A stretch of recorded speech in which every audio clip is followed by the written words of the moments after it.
बानिया PTI इंतखाबी मैदान में उतरे बगैर आउट हो गए हैं। लाहौर और मियांवाली से कागजात नामजदगी मुस्तरद किए जाने के खिलाफ अपीलें ट्राइब्यूनल में मुस्तरद हो गई। ट्राइब्यूनल ने परवेज इलाही के 4 हलकों से कागजात मुस्तरद करने का फैसला बरकरार रखा। मोनिस इलाही और कैसरा इलाही की अपीलें भी खारिज कर दी गईं। हाई कोर्ट ने पीटीआई के आलमगीर खान के कागजात मुस्तरद किए जाने का फैसला कलअदम करार दे दिया। PS 61 हैदराबाद में शर्जील इनाम मेमन के कागजात नामजदगी के खिलाफ अपील वापस ले ली गई।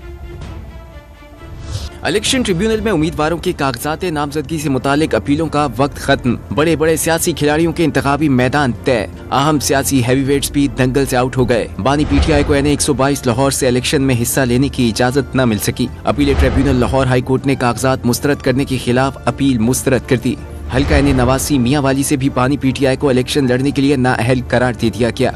पीटीआई की यास्मीन राशिद को लाहौर से इलेक्शन में हिस्सा लेने के लिए ग्रीन सिग्नल मिल गया। ट्रिब्यूनल ने परवेज इलाही के 4 हलकों से कागजात मुस्तरद करने का फैसला दुरुस्त करार दे दिया। मोनिस इलाही और कैसरा इलाही की RO के फैसलों के खिलाफ अपीलें खारिज कर दी गयी। हम्माद अजहर ने कागजात मुस्तरद करने का ट्रिब्यूनल का फैसला लाहौर हाई कोर्ट में चैलेंज कर दिया।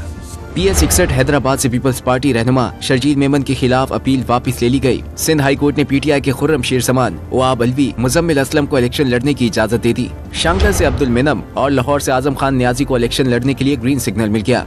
इस्लामाबाद में ख्वाजा सिरा नायाब अली के कागजात के खिलाफ अपील खारिज करके इलेक्शन लड़ने की इजाजत दे दी गई। NA 236 कराची से इलेक्शन लड़ने के लिए सिंध हाई कोर्ट ने आलमगीर खान को क्लीन चिट दे दी। दौरान समाई कोर्ट ने इलेक्शन कमीशन और रिटर्निंग अफसरान पर बरहमी का इजहार किया और रिमार्क्स दिए कि दुनिया के सामने तमाशा लगा रहे हैं, इस तरह इलेक्शन करवा रहे हैं।